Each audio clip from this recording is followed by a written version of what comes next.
in kim ahi in sele la ki sa chai ting le ve ko talowa ama ma ding lo ding in iki het so re pa men to ki ta bo man zamin so gam kai pa sor ho executive member ho cho tên le tôn sung ho bung thalang ho đừng đo che vô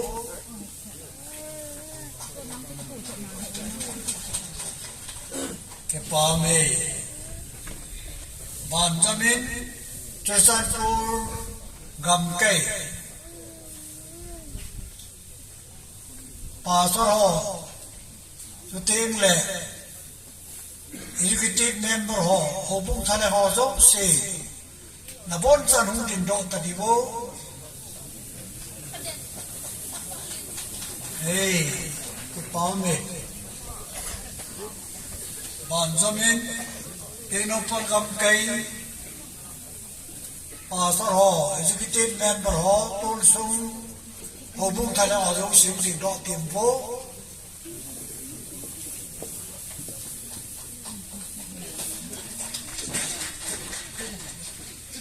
pa me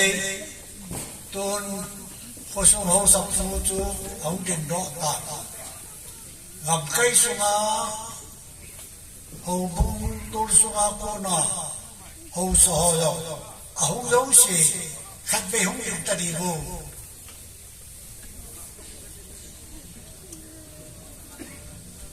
hey pa me gam bi lang chu ki bin pha ta ro gam ka ya cho bo na ka ho ai ti no mo sai bo da be se lo kan le a kon li kha ro ti be zen man zamin KCN lam kai kai a tu min ding do la phan te ki pa mo adang koi ta ba ke mai